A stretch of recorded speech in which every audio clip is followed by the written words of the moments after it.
ಕೆಳಗೆ ಮರ್ಚ okay ready.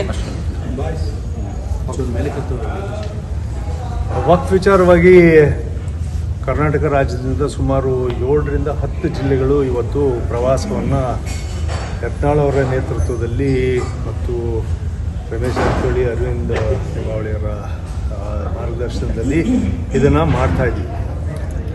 ಮತ್ತು ವಕ್ಫ್ ವಿಚಾರವಾಗಿ ಸುಮಾರು 65,000 ಪ್ರಾಪರ್ಟಿಗಳು ಕರ್ನಾಟಕದಲ್ಲಿ ಮತ್ತು ಪ್ರತಿ ಜಿಲ್ಲೆಯಲ್ಲೂ ಕೂಡ ಸಾವಿರಾರು ಪ್ರಾಪರ್ಟಿಗಳು ಕೆಲವೆಲ್ಲವೂ ಕೂಡ ಧಾರ್ಮಿಕವಾಗಿ ದುರುಪಯೋಗ ಆಗಿದ್ದಾವೆ ಮತ್ತು ಆರ್ಥಿಕವಾಗಿರ್ತಕ್ಕಂಥ ಪರಿಸ್ಥಿತಿಗಳನ್ನು ಅದನ್ನು ದುರುಪಯೋಗ ಮಾಡ್ಕೊಂಬಿಟ್ಟು ಸರ್ಕಾರಕ್ಕೆ ಆದಾಯ ಬರೆದಿಲ್ದಂಗೆ ವಕ್ಫ್ ಬೋರ್ಡಿ ಆದಾಯ ಬರೆದಿಲ್ದಂಗೆ ಅದನ್ನು ದುರುಪಯೋಗ ಮಾಡ್ಕೊಂಡಿರ್ತಾರೆ ಮತ್ತು ಭಾಳಷ್ಟು ಜಾಗಗಳಲ್ಲಿ ಜಮೀನುಗಳನ್ನು ಕಬಳಿಸಿದ್ದಾರೆ. ಇದು ಭಾಳಷ್ಟು ದಶಕಗಳಿಂದ ಮಾಡ್ತಾ ಬಂದಿರತಕ್ಕಂಥ ಕೆಲಸ ಆಗೋಗಿದೆ. ಅದಕ್ಕೋಸ್ಕರನೇ ಕೇಂದ್ರ ಸರ್ಕಾರ ಇವತ್ತು ಆ ಆ್ಯಕ್ಟನ್ನು, ಆ ಬಿಲ್ಲನ್ನು ತಗೊಂಬಂದ್ಬಿಟ್ಟು ತಿದ್ದುಪಡಿ ಮಾಡಬೇಕು ಅಂತೇಳಿ ಟೇಬಲ್ ಮಾಡ್ತಕ್ಕಂಥ ಸಂದರ್ಭದಲ್ಲಿ ಇಲ್ಲ ಒಂದು JPCನ ಮಾಡಬೇಕು ಅಂತೇಳಿ ಜಾಯಿಂಟ್ ಪಾರ್ಲಿಮೆಂಟ್ರಿ ಕಮಿಟಿನ ಮುಂದೆ ಇದನ್ನು ಕೊಟ್ಟಿದೆ. ಇವಾಗ ಅವರು ಸಾಕಷ್ಟು ಅದ್ರ ಬಗ್ಗೆ ಅಧ್ಯಯನವನ್ನು ಮಾಡಿಬಿಟ್ಟು ಇವಾಗ ಭಾಳಷ್ಟು ರಾಜ್ಯಗಳಿಗೆ ಹೋಗಿ ಬಂದಿದ್ದಾರೆ. ಇನ್ನೂ ಕೆಲವು ರಾಜ್ಯಗಳಿಂದ ವರದಿಗಳನ್ನು ತರಿಸ್ಕೋಬೇಕು ಅಂತಿದ್ದಾರೆ. ವಿಶೇಷವಾಗಿ ಕರ್ನಾಟಕದಲ್ಲಿ ಬಸವರಾಜ ಮತ್ತು ಯತ್ನಾಳ್ ಅವರು ಮಾಡಿರ್ತಕ್ಕಂಥ ಒಂದು ಹೋರಾಟದ ಕಿಡಿ ಏನಿತ್ತು ಅದು ಒಂದು ದೊಡ್ಡ ಜ್ವಾಲೆಯಾಗಿ ಇವತ್ತು ಕರ್ನಾಟಕದಲ್ಲಿ ಮತ್ತು ಇಡೀ ದೇಶದಲ್ಲಿ ಅದು ಒಂದು ದೊಡ್ಡ ಒಂದು ಬದಲಾವಣೆಯನ್ನು ವಕ್ಫ್ ವಿಚಾರವಾಗಿ ತರ್ತಕ್ಕಂಥ ಕೆಲಸ ಆಗಿದೆ. ಈಗಾಗಲೇ ನಾವೇನು 7-8 ಜಿಲ್ಲೆಗಳಲ್ಲಿ ಇವಾಗ ಪ್ರವಾಸ ಮಾಡಿದ್ವಿ. ಸಾವಿರಾರು ರೈತರು ನಮಗೆ ನೇರವಾಗಿ ನಡೆದಿರ್ತಕ್ಕಂಥ ಘಟನೆಯನ್ನು ಮತ್ತು ದಾಖಲಾತಿಗಳನ್ನು ನಮ್ಮ ಮುಂದೆ ಸ್ಪಷ್ಟವಾಗಿ ಇಟ್ಟಿದ್ದರು.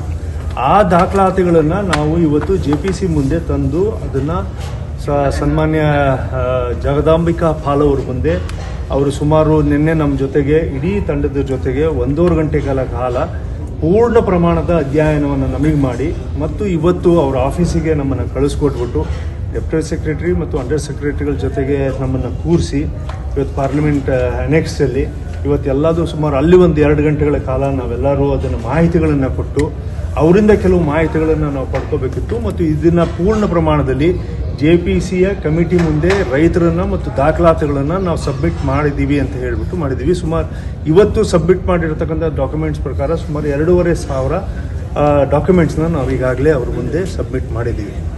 ಇದ್ರ ತಿದ್ದುಪಡಿಯನ್ನು ಆಗಬೇಕು ಆಗಿರೋದು ಸೆಕ್ಷನ್ಸ್ ವೈಸ್ ಎಲ್ಲದೂ ಆಗಬೇಕು. ಕೆಲವು ಈಗ ಆಂಧ್ರದಲ್ಲಿ ತತ್ಕ್ಷಣದಿಂದ ಹೇಳಿದ್ದಾರೆ, ಅಂದರೆ ವಕ್ಫ್ ಕಮಿಟಿ ಕೆಲಸ ಮಾಡಬಾರ್ದು, ಇದನ್ನು ಆ್ಯಕ್ಟ್ ಮುಗಿಯೋವರೆಗೂ this is put under suspension ಅಂತ ಹೇಳಿ ಚಂದ್ರಬಾಬು ನಾಯ್ಡು ಅವರು ಮಾಡಿದ್ದಾರೆ.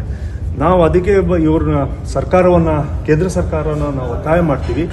ಇವತ್ತು ಕಾನೂನಿನ ಬದಲಾವಣೆ ಆಗ್ತಾ ಇರತಕ್ಕಂಥ ಪರಿಸ್ಥಿತಿ ಇರೋದ್ರಿಂದ ತಕ್ಷಣದಲ್ಲಿ ದೇಶದಾದ್ಯಂತ ವಕ್ಫ್ ಬೋರ್ಡನ್ನು ನಿಲ್ಲಿಸಿ ಇದರ ಬದಲಾವಣೆ ಬರೋವರೆಗೂ, ಇದು ನೈಜವಾಗಿರ್ತಕ್ಕಂಥ ಪರಿಸ್ಥಿತಿ ಬರೋವರೆಗೂ ಯಾವುದೇ ಕಾರಣಕ್ಕೂ ಕೂಡ ವಕ್ಫ್ ಆಫೀಸ್ಗಳು ಕೆಲಸ ಮಾಡಬಾರ್ದು. ದಾಖಲಾತಿಗಳನ್ನು ಅಲ್ಲಿರ್ತಕ್ಕಂಥ ದಾಖಲಾತಿಗಳನ್ನ ಬದಲಾವಣೆ ಮಾಡೋದು, ವಕ್ಫ್ ಅಂತ ಹೇಳಿ ರೆವಿನ್ಯೂ ಲ್ಯಾಂಡ್ಗಳನ್ನ ಬದಲಾವಣೆ ಮಾಡೋದು, ಮಾರಾಟ ಮಾಡೋದು, ರೆಂಟಲ್ ಮಾಡೋದು, ಇದು ಯಾವುದನ್ನೂ ಕೂಡ ಮಾಡಬಾರ್ದು. ಮತ್ತು 1952ರಿಂದ ವಕ್ಫ್ ಆ್ಯಕ್ಟ್ ಬಂದಾಗಲಿಂದ ಹಿಡಿದು ಇವತ್ತಿನವರೆಗೂ ಅದಕ್ಕೆ ಎಲ್ಲ ರೀತಿಯ ಸೋಷಿಯಲ್ ಆಡಿಟಿಂಗ್ ಆಗಬೇಕು, ಫೈನಾನ್ಷಿಯಲ್ ಆಡಿಟಿಂಗ್ ಆಗಬೇಕು, ಈ ಪ್ರಾಪರ್ಟೀಸ್ ಎಲ್ಲವೂ ಕೂಡ ಫೋಟೋ ಆಡಿಟಿಂಗ್ ಆಗಬೇಕು, ಸಾಮಾಜಿಕವಾಗಿರ್ತಕ್ಕಂಥ ಆಡಿಟಿಂಗ್ ಆಗಬೇಕು ಅಂತ ಹೇಳಿ ಇದನ್ನೆಲ್ಲದನ್ನೂ ಕೂಡ ನಾವು ಇವತ್ತು JPC ಮುಂದೆ ಇಟ್ಟಿದ್ದೀವಿ. ಹಾಗಾಗಿ ಎಲ್ಲೆಲ್ಲಿ ರೈತರು ಸಮಸ್ಯೆಗಳನ್ನು ಎದುರಿಸ್ತಾ ಇದ್ದಾರೆ, ನೈಜವಾಗಿರ್ತಕ್ಕಂಥದ್ದು, ಇದು ಯಾವುದೇ ಗಿಮಾಜದಲ್ಲ, ರೈತರು ಅನ್ನೋ ಪದದಲ್ಲಿ ಎಲ್ಲ ಸಮಾಜಗಳು ಬರ್ತವೆ, ಎಲ್ಲ ಧರ್ಮಗಳು ಬರ್ತವೆ. ಹಾಗಾಗಿ ನಾವು ಇವತ್ತು ಈ ವಕ್ಫ್ ವಿಚಾರದಲ್ಲಿ ಯಾರು ಅಲ್ಪಸಂಖ್ಯಾತರ ಹೆಸರಿನಲ್ಲಿ ಲೂಟಿ ಮಾಡಿದ್ದಾರೆ ಅಥವಾ ರೈತರ ಹೆಸರಲ್ಲಿ ಲೂಟಿ ಮಾಡ್ತಾ ಇದ್ದಾರೆ ಅವರು ಯಾರೇ ಇರ್ಬೋದು. ಈಗಾಗಲೇ ಫನ್ಪಾಡಿಯವರ ರಿಪೋರ್ಟ್ನಲ್ಲಿ ಇವಾಗ ಅವರೇ ಖುದ್ದಾಗಿ ಬಂದ್ಬಿಟ್ಟು ಸುಮಾರು 500 ಪುಟಗಳ ರಿಪೋರ್ಟನ್ನು ಸಬ್ಮಿಟ್ ಮಾಡಿದ್ದಾರೆ. ನಾವು ಕೂಡ ನಾನೇ ಅದಕ್ಕೆ ಇದು ಬ್ಯಾಕ್ವರ್ಡ್ ಕ್ಲಾಸಸ್ ಆ್ಯಂಡ್ ಮೈನಾರಿಟೀಸ್ನ ನಾನು ಲೆಜಿಸ್ಲೇಟಿವ್ ಕಮಿಟಿ ಚೇರ್ಮನ್ ಆದಂಥ ಸಂದರ್ಭದಲ್ಲಿ ನಾವೇ ಸುಮಾರು 1400 ಪುಟಗಳನ್ನು ನಾವು ದಾಖಲಾತಿಗಳನ್ನು ಸ್ಕ್ಯಾನ್ ಮಾಡಿಬಿಟ್ಟು ಸರ್ಕಾರದಲ್ಲಿ ಡಾಕ್ಯುಮೆಂಟ್ ಮಾಡಿದ್ದೀವಿ. ಅದನ್ನು ಇವತ್ತು JPCಗೆ ಕೂಡ ನಾವು ಸಬ್ಮಿಟ್ ಮಾಡಿದ್ದೀವಿ. ಹಾಗಾಗಿ ನಮ್ಮ ಹೋರಾಟ ಬೇರೆ ನೋಡಿದ ತಕ್ಷಣವೇ ಇದು ಯಾರ್ದೋ ವಿರುದ್ಧವಾಗಿ ವಕ್ಫ್ ಹೋರಾಟ ಮಾಡ್ತಾ ಇದ್ದಾರೆ, ರಾಜಕೀಯವಾಗಿ ಇಲ್ಲೇನೋ ಬಣ ಇದ್ದಾವೆ, ಇವೆಲ್ಲವೂ ಕೂಡ ನಮ್ಮ 4 ಗೋಡೆ ಮಧ್ಯದಲ್ಲಿ ಮಾಡ್ಕೊಳ್ತಕ್ಕಂಥ ಕೆಲಸ. ಬಟ್ ಮುಖ್ಯವಾಗಿ ನಾವು ಮಾಡ್ತಾ ಇರ್ತಕ್ಕಂಥದ್ದು ವಕ್ಫ್ ಲ್ಯಾಂಡ್ ಏನಿದೆ ಇಡೀ ರಾಜ್ಯದ ಸಮಸ್ಯೆ ಅಲ್ಲ, ಇದು ದೇಶದ ಸಮಸ್ಯೆ ಇದೆ. ಇದು ಸರಿಯಾದಂಥ ಹಾದಿಗೆ ತರಲೇಬೇಕು ಅನ್ನೋ ಉದ್ದೇಶ ಅದಕ್ಕೆ JBC ಕಮಿಟಿನಲ್ಲಿ ಇವತ್ತೆಲ್ಲ ಇದ್ದವರು ಅವರೆಲ್ಲ ಸಂತೋಷಪಟ್ಟರು. ನಮ್ಮ ಮಾಹಿತಿಗಳನ್ನೆಲ್ಲ ಅದು ಕಲೆ ಹಾಕಿದ್ದಕ್ಕೆ Karnataka has done a very good job. ತುಂಬ ಒಳ್ಳೆ ಕೆಲಸ ಮಾಡಿದ್ದೀರಿ. ಬೇರೆ ರಾಜ್ಯಗಳಿಗೂ ಕೂಡ ಇದು ಒಂದು ಒಳ್ಳೆ ಮಾರ್ಗದರ್ಶನ ಆಗುತ್ತೆ ಅಂತಕ್ಕಂಥ ಮಾತನ್ನ ಹೇಳಿದ್ದಾರೆ. ನಮ್ಮ ಹೋರಾಟದಿಂದ ಅದು ಪ್ರತಿಫಲ ಸಿಕ್ಕಿದೆ. Thank you.